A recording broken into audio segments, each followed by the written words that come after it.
Ashes of Autumn there with Minor Issues from 2021. And very happy to say that I have Melanie Flynn from Ashes of Autumn in the studio. Oh, you used my full name. I did, just this once. From now on, it's Melly or Mel. Yeah, that's so much better. Is it? No Thank worries. you for having me in. Yeah, thanks for coming in. Yeah, well, just, plane ticket and all that. Yeah, I know, other end of the world. I saw you suss some accommodation for me. I'm worth $8 a night. Well, it was only Gosnells, so it wasn't too expensive. It was a bit of a hike for you. Look, come down this side of the river. It's all good. So what's going on? I've, as you know, and we'll talk about the podcast Big Things Coming later on, and I'm an avid watcher of that. Well, you are. Oh, and that's right. And that's true. Participator in it. About that as well. And I hear you keep talking about the album and the band, and just want to get an update, so where it's at and what's going on with the band, as what people might know from last time they heard from them. Yeah, okay. So obviously I've been talking about it on the podcast, like relentlessly. Like it seems like I'm always in the same spot. Yeah. But right now the album is at mix. So we're super excited about that. So we've used a couple of different engineers plotted around the place. So one is in the States, and the guy that we're doing pretty much all of the album is in Sweden. Okay. So yeah, it's having that, I guess, that space between. It's like you can't sit in the space and sort of be with that person. Yeah. So it's kind of just adding a bit more time. But it's good. I think it's worth the wait. Okay. Yeah. And any time frames? Well, I think by the end of the year. You have a new album? I'm not putting a time stamp on it at this point. Like I might have even said on the podcast, it's one of these labours of love that we want to do and do it really well. I want to have the film clips and the right promo and the right artwork, and we're doing all of that ourselves. So it just all takes time. And what's the lineup of the band now? Currently. So Steph and myself have been in the driving seat with this creation. Bryn is in the band. Okay. So he's sort of doing a lot of behind the scenes stuff. Right. And we are yet to establish if we're going to even get full-time members. Okay.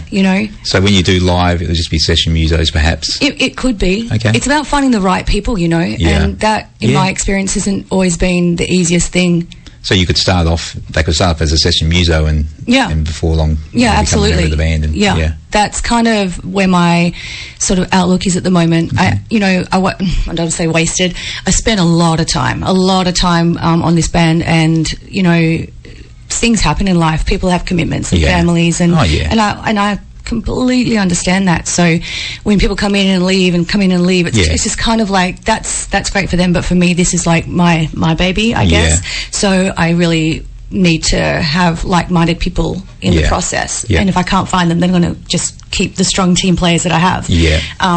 And so that's kind of the vibe at the minute, and hoping to look to tour next year as well. So awesome. I mean, there's so many good bands, but like keeping it together, like you say, when you're starting out, it's probably fine once you're living off it, if you get to that point without breaking up. But like, when you got commitments, people got 9-to-5 jobs, people got kids, and, marriages, and all these things they got to take care of as well. Exactly, and that's been the most challenging thing is we don't get paid a lot of money as artists in Perth to play, right? So we're lucky if we go and do a gig and get any feedback of money in any sense from that. So it is, you really are putting in your own dollars into it, and not everybody has the capacity or the want to do that, and then that puts strain on the band, and then tensions happen and X, Y, and Z. So so it's about just finding that that little nugget of gold somewhere in the midst of it all, and finding the right people. And also people that are into the songs, into the music, and into the vision. That's why it's so hard. It's amazing any bands ever come together and produce anything, because it's like the stars have to align so much. Exactly. It's like having a relationship with 4 others or 5 others, how many people you've got in the band, and making making that work is difficult enough. Like, I'm a single person, so I don't have to worry about, like, you know, having a partner or anything like that. But for other people, for them, it's like, gosh, you know, their commitments are far greater than just a band. You know, people just want to play because they love it, and I want to play because I love it, but I want more from it. Yeah, fair enough. I was going to talk to you about where it all started for you, but we'll do that in the next break. Okay. You give me 3 songs from the 90s that you wanted to play today that meant something to you, and the first one was Powderfinger, Pick You Up. Yeah. Why that one? You know, I actually remember the first time I heard that song, and I remember exactly where I was, and it was something that was so different. Like, I mean, I was younger, obviously, and I was surrounded by a lot of younger kids that were into the more electronic sort of ravers stuff, and I was like this weirdo little emo kid that kind of just didn't quite fit that mold. Yeah, right. And then I remember hearing that, and it was just, I don't know, it was something about it. It was just so different to anything that was being played at that time. And then, especially Aussie as well. Especially Aussie. And I was like, who the hell is this? It just really spoke to me, you know. Oh, it's a classic. It is. Double legend. And that album is amazing. Yeah, it is. It's an amazing album. I'm going to feature it at one point in the future. Oh. Double Allergic, because I haven't spoke of the Rectory yet, I don't think, on this show, but my bachelor pad with 3 or 4 other people was a church rectory. Right. That we rented off the church in Eastwick Park. And this album, it got hammered in the Rectory. We absolutely loved it. We're going to listen to Off It Now, Pick You Up. This is Powderfinger.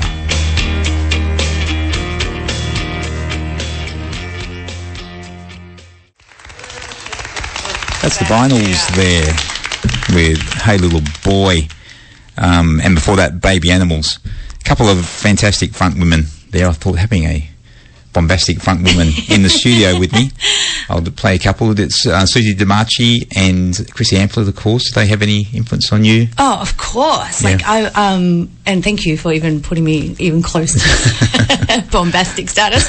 Oh yeah, absolutely. You know, when I was growing up, I was fortunate to raise in a family that was all musical. Well, my dad was, but my mum played like anything and everything, you know. So the melting pot of music in my house was always alive and being stirred. So gotcha. The Vinyls were definitely in that mix. Yeah, mum cleaning the house on a Saturday morning, blasting the tunes.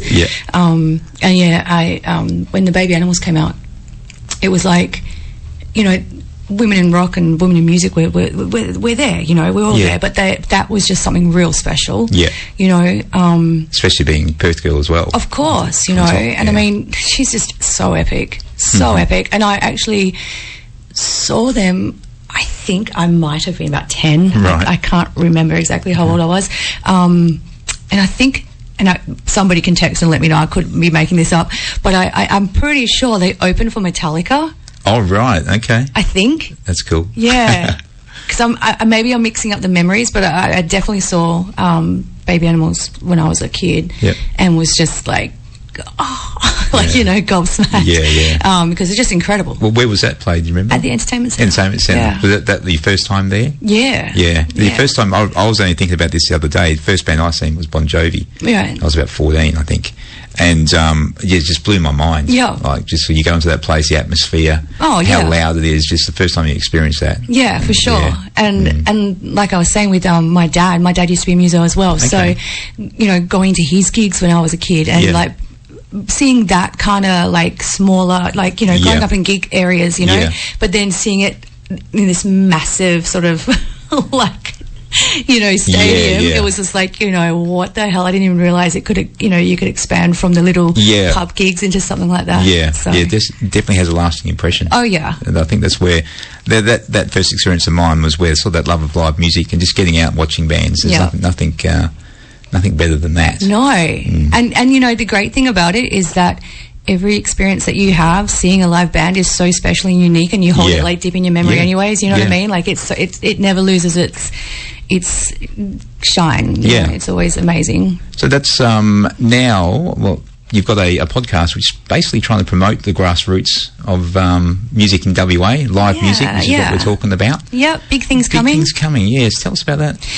So the Big Things Coming podcast is literally the brainchild of Johnny. Okay. So he hit me up one day, like he called me and said, "Hey, I want to run something past you." That's Johnny Esich from Colour Mine. Yes, yep. And I was like, "Oh, okay."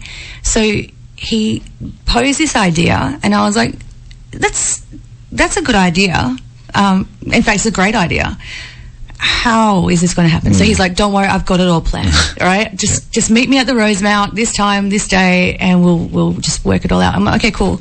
So we went there and met him and Geordie and Jardel and I think there was the four of us there, and just going through how it's gonna look. And Johnny literally had it all, done. It was just all there on paper. Yeah, right. And this is how it's going to go, and this is the times we're going to do it, and we're going to do it here. And I was like, look, I don't even have to do any of the legwork. You've done it all. Yeah. I'm in. Yeah. I just turn up. Just show up. Turn up, talk. And it's on YouTube. Yeah. Every Saturday morning, episode drops. It is. Every Saturday morning, the episodes awesome. Drop. And I mean, it's been an interesting year. I mean, I think our first episode was in January. Okay. And yeah, it's gone like that, it's gone so quickly. Yeah. And the amount of amazing talent we've had through just meeting these people through that podcast is, it's incredible just to think that they've all come from our little city. And that's what it's about, networking. Yeah. And what does a rising tide lifts all ships? If you can build the industry, it benefits you, it benefits Johnny and Jordan as well. All we wanted to do but everyone benefits. Yeah, exactly. And all we wanted to do, because initially it was like, I remember a lot of people saying, "Oh, this is a great place for you guys to plug your bands and stuff like that." It's like, well, that kind of goes without saying. Of course we're going to plug our own band, but I don't feel guilty about doing that, especially if we've got something going on. But at the end of the day, it's not about us. It's about developing a platform for other artists to get exposure and to use, and that's what we're there for if they want it. So that's it. The only thing that we ask of the artists is that they share their episodes and sort of be active in that, because otherwise we can't move any further. The more people in the ecosystem are pushing it, exactly, the easier it becomes for everyone. Exactly. Hey, just want to mention, I've got a couple of text messages here. I'll just quickly read out. Got Jazza saying, "Great kickoff to the show, Radman. Been singing along from the start." Thanks, that for you. Thanks, Jazza. And Stu Dog, "Afternoon, Radman. Enjoying the tunes with a cold export in hand." Do you want to bring one into the studio? I don't know what that is. Would love to hear some Audio Slave. Show me how to live if you could. Hey, Stu, I'll get it for you for next week, but I don't have it on me, unfortunately, and I checked on the system and it's not there. So definitely next week. I was talking to Mel about it. Big fan of Audio Slave as well. And the next song we're going to play is the Soundgarden song. Yep, bring it on. Some Spoon Man. You're a fan? I'm an avid fan. Avid fan. As a singer, you appreciate? As a person in the world, but as a musician, as a singer, Chris Cornell is there are so many amazing singers, but he's in my top 3. Okay. Yeah. Yeah, no, he's awesome. Okay, so let's kick it off. This is Spoon Man.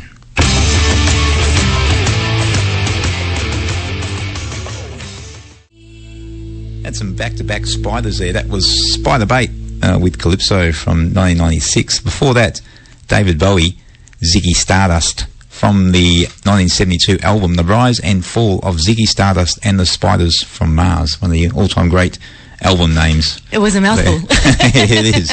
And top of that bracket, we had... we had 4 in that, didn't we? We had Beck from Year Long Drama, WA band. Yep, awesome. They're good duo from Freo there. And top of that bracket, we had Soundgarden with Spoon Man, Chris Cornell. Yeah, you're a big fan. I'm a huge fan. I wept many tears at the news of his passing. Yeah, and actually the day that he passed away, or the day before, the day after, one of them, I went and saw Living Colour play. Okay. And they did an amazing tribute to him that night and blew up the outside world, and everyone was just crying. I was inconsolable for a while there. Yep. Hey, I was going to tell you a little story, Mel. Yeah, tell me. Because I'm flat as a pancake today. I'm so tired. You mentioned that you were feeling a little bit tired. Knackered. I've had no sleep for the last 2 nights, basically. Well, Friday night I went to watch Belgravia. Okay. Jordan, he was on the show last week. Went to watch his band. Awesome night. Yep. Awesome night. There was, who else was there? Alan May, Crailbone, who I was really impressed with as well. Alan May were great. And Low Light, I seen about half of their set when we got there. So that was good. That was a late night. And where was that again? That was out Old Habits. Okay, in nice. West Perth there. Yeah, good little venue. It was a great night. Yep. So anyway, get home. It was, I don't know, it was after 1 maybe. I had to work next day. So there wasn't much sleep. Right. Then I thought, well, last night I'll get a good night's sleep. I'll just go to bed. And I was pyjamas on about 6:30. I was ready. You were ready. And then I got a text. I have to shout out to my neighbour, Marcus. I got a text from Marcus. You want a drink? On you, Marcus. And I said, okay, I'll have 2 fire engines and that's it, because there's a lot of sugar in lemonade. So anyway, so it was about, I don't know what time it was, that Marcus stumbled home and went to bed. It was after midnight. And I thought, I really need to get some sleep here. And I did. I got a few hours. Then at 4:30, our phone rings, my wife's phone, which is always worrying when the phone rings at 4:30 in the morning. Of course. So she answers it, and it's a friend of hers. And there's no one on it. She can hear noises. Right, so pocket dial. Well, 4:30 in the morning, it's a bit odd, but about 2 minutes this went on for. And my wife's getting a little bit sort of frantic. Like, you need to speak to me. You're scaring me here. Otherwise, I'm going to come and see you. And she lives about half an hour away, drive. And next thing, after about 2 minutes, her friend starts speaking. So, yeah, hello. Like she was fast asleep. And she woke up because she heard Lee's voice on the phone. That is what? Isn't that weird? But this is the amazing part. Her cat was walking around. He wanted to be fed, so he was walking around on the bench. So somehow he's managed to unlock the phone. How does this work? And dial my wife. What? Come feed me.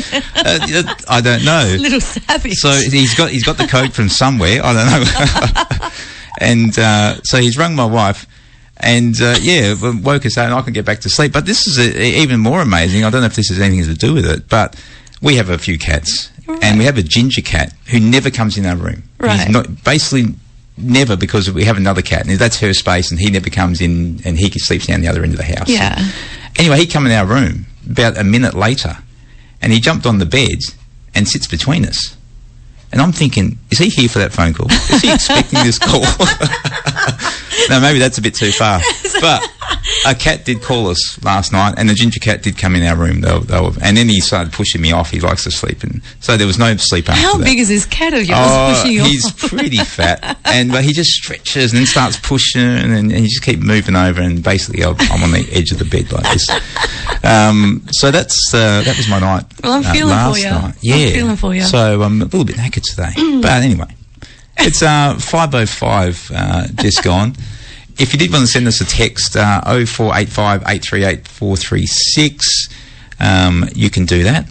Hey, we're going to play what do I call it, Radman's retro classic album. I don't mind a bit of retro. A bit of retro. Yeah, this one from 1995. Okay. And I thought I played it because one of the songs that you said you wanted to play is on this album. Okay. And I thought, well, let's kill two birds with the one stone. Let's do that. Yeah. No cats involved. No cats involved. Alanis Morissette is the artist. Oh, Jagged Little Pill. Yep. One of the greatest albums of all time. Yep, Clearly, for sure. 30-something million sold.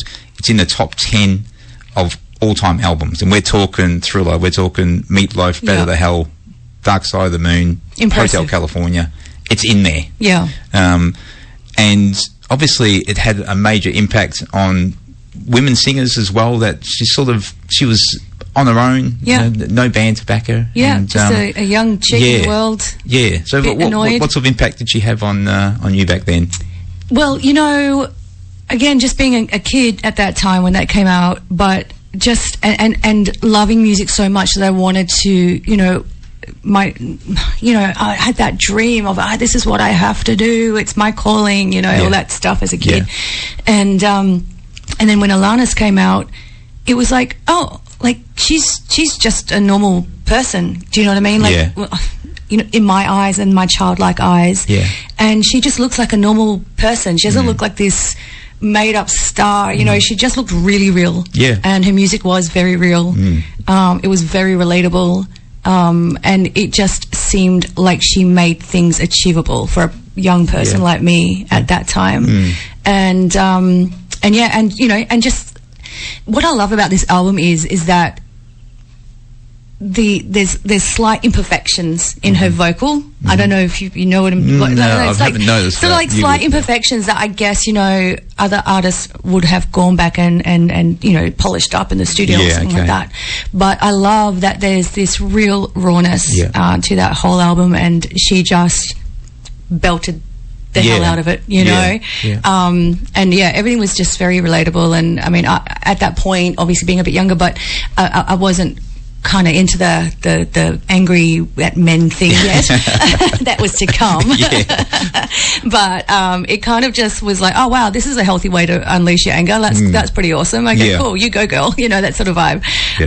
But yeah, look, she was just so dynamic. There wasn't anything like her going on at that time. Out of the box. And the world just needed her to explode into it. Absolutely. And you know, what amazing players on that album as well. Well, that's the thing. I was listening to it the other day with the cans on, so you could just hear it a little bit better.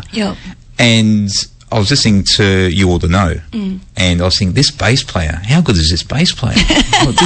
this kid's okay. This kid's all right. So I thought I would check. I googled it just to see who played bass, give him a shout out. Because bass players don't get any love. Oh, he does, I'm sure. Plenty of it. The one bass player in the world who does get love. It's Flea from Red Hot Chili Peppers. And when I seen it, I thought maybe I did know that. But maybe I just forgot. It's just somewhere in the back of your mind, maybe, you know, buried in there. I can't remember if I knew it or not, but it's just he's just so awesome. Oh, amazing. And that's another great thing about this album is, you know, the musicians that played on it, it wasn't sort of like, it wasn't advertised, right? So you wouldn't find out about it unless who was she at that point to have Flea playing for her? That's what, I mean, was she anyone at that point before this album came out? And she's got Flea playing on her album. She's got Dave Navarro. Maybe in Canada, but maybe. I don't know, you know. But I think the music world, or the world in itself, was a lot different back then, I think.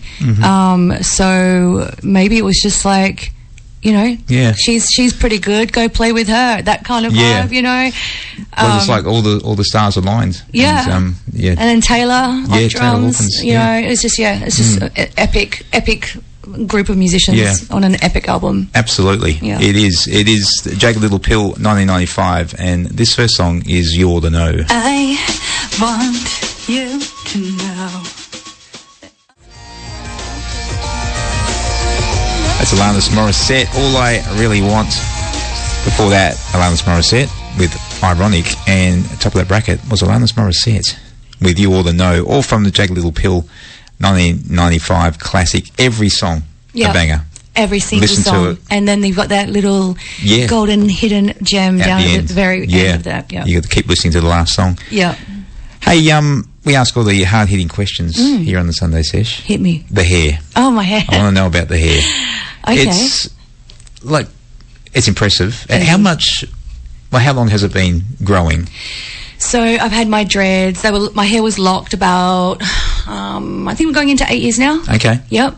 So the story behind that for me is I was really sick, and I had, you know, some cancer stuff going on in my world. So part of the treatment of that makes your hair fall out, right? So for me it was like I always wanted to have dreadlocks as a kid, and of course, you know, mum and dad like, no, that's just not it's just not going to happen for you. And then it was like, oh, okay, well, and then you know, you kind of just get through life and do whatever. And you know, I cut it short, and then I dyed it white, and you know, went through lots of different sort of looks with my hair. And then when I grew it out again after being unwell, it was like, well, I can do whatever the hell I like, and this is what I'm going to do with it. So once it got down to like my shoulders, I hit up this, who's now become a great friend of mine. His name is Jordan, through Obsessive Compulsive Dreadlocks. Okay, OCD. There you go. Giving him a little plug because he maintains hair beautifully. OCD. So Jordan has been maintaining my locks for 8 years, and in fact I'm going in a couple of weeks to get them tightened again. And so how much work goes into it? Do you know what? It's really not that big of a deal. People are like, oh my gosh, but like, you know, as long as you wash your hair and dry it. Isn't it the point that you don't wash your hair when you have to? No, because then you'll stink. Well, yeah, there's a stinkiness, but yeah, okay. No. So, you wash them and then you look after them, and, the drying process is usually about 3 hours. Right. Yeah, so it's, it's not like, when I say, I'm actually busy, I'm washing my hair, I literally am really busy washing my hair. Yeah. And then you do like a bicarb soda soak, like once a month, make it all nice. And then you go to your loctician and they tighten your dreads at the top. And then there you are. I have no such problems, unfortunately. Hey, we're going to play a Ashes of Autumn song now, Refuse to Break. Okay, yeah. Tell us about it. So I wrote this song. It's a real personal song to me, and it will be featured in some way on the new album. Just just wait and see how it's going to be presented. This song I wrote about the death of my brother. Right. So my brother died by suicide, and I was only talking to Steph about this the other day. Literally said that I could write a song about that one experience. I could write an infinite amount of songs about that one experience, because as you move with grief and as you go through the different processes, you feel different things, right? So I could just continue to keep writing songs about it. But so this song is literally like a little snapshot in time, because I found my brother and had to try and resuscitate him and wasn't able to do that. So being involved literally in his death, and he was my best friend in my whole life, so being involved in that on that level, it took me some time to really get my emotional stability back, like you can imagine, right? Of course. This song is kind of like a little snapshot in a moment of time. And when I sing on this, the lyric, tell me something else, it's literally the words I said to the ambulance people that had come to my house, and then they delivered the news that they weren't going to be able to help Sean, and that he had died. And I was just like, you got to tell me something else. So that's why that kind of line is repeated through the song, because it was just, it was said a lot that particular day. And then I guess the angry side of my emotions in this is that I refuse to break, and I refuse to give into that. And, if there was anything in this world that was going to make me, it would have been that. So I want it to be a point of contention where people, if they are feeling unwell, depressed, you don't have to, give into it. You don't have to break like that, because there is a lot of help out there, and I'm an advocate for it. And even at our gigs, I will say on stage, if there's anybody feeling unwell, if they just want to have a chat, I am available. I'm here to have a chat with you. I may not be able to help all your problems, but just know that at least one person cares.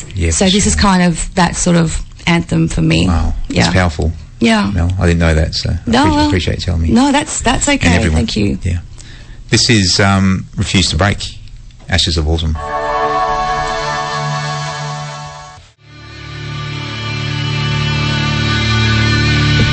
Bit of high there from Creed from 1999, Human Clay album.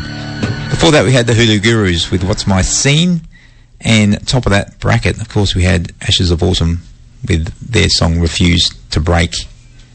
Now, you're a big Seven Dust fan. How can you tell? A mad fan. Well, it could be everything you're wearing.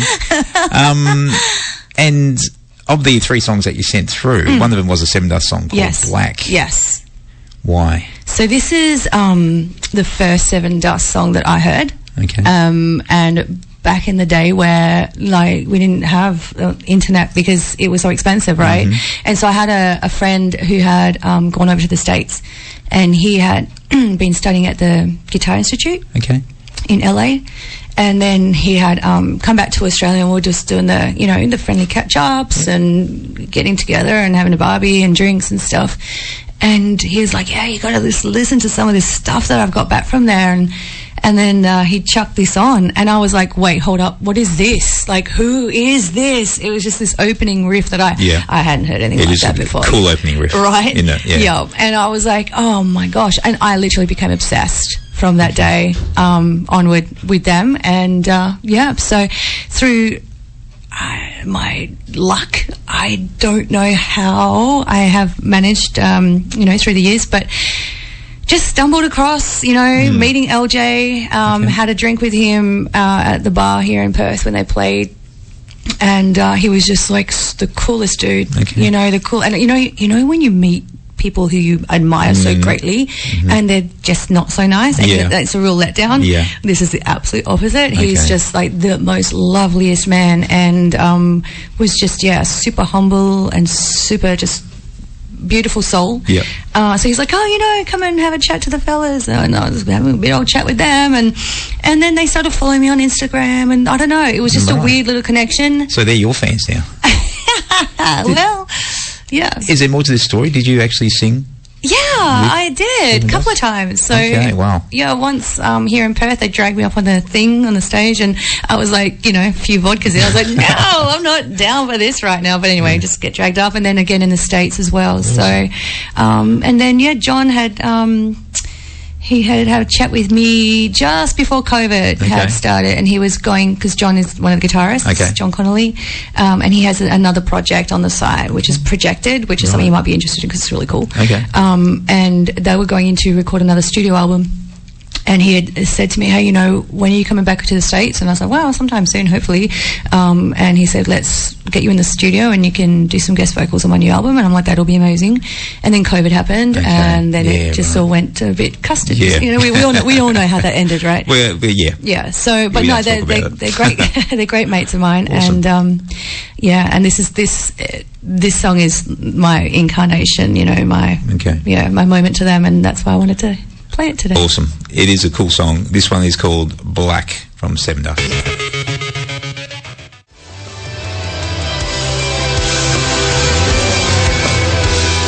That was Black by Pearl Jam. And before that, we had Black by Seven Dust.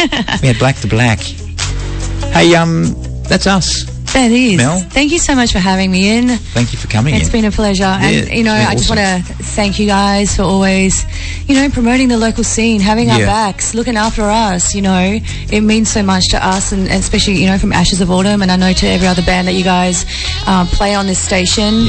We're so grateful. So thank you. And also for giving us a plug for the Big Things Coming podcast as well. Yeah, it's true. It's a microcosm that you need to nurture. And we're so grateful. HFM's part of that. And we're all needed.